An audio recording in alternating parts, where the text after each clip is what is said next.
the ingredients to create a tactical game a solid cover system? So the cover system in Ghost Recon Phantoms is very distinctive. It's very unlike the cover system in other games. I know a lot of other shooters have them, but ours is quite unique in the behaviour of it and the way you use it for also improving your accuracy and aiming. It slows down the gameplay. It makes players be more cautious when advancing forward. It is extremely flexible. I think I have to illustrate this with a bit of a prop. So, for example, in most games, your cover system is kind of like you just peek out. That's all you do. But for us, you're allowed to peek all the way around. So you can even peek over and you kind of sweep the area under it. So one of the beauties of the cover system is that it actually reduces your recoil, actually increases your accuracy, and is critical to this game. If you do not use cover, you will die. So one thing that we really wanted to achieve with Ghost Recon Phantoms, a sense that the users would naturally come together and play as a team. Team play is essential in Ghost Recon Phantoms because you have 3 different character classes. Everyone that has its strengths and weaknesses, they're all battling to try and capture a point against an enemy team which is also balanced of these 3 character classes.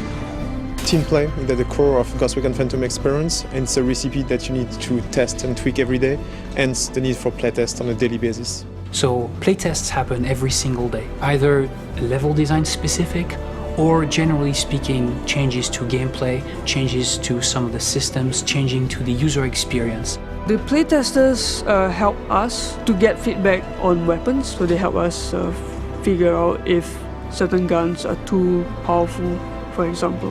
Devs will be basically running the game, they'll be giving opinions, and then they'll come back to me and say, okay, so this is what the guns are. They feel a bit underpowered, this particular weapon just doesn't feel right, the recoil is too high perhaps.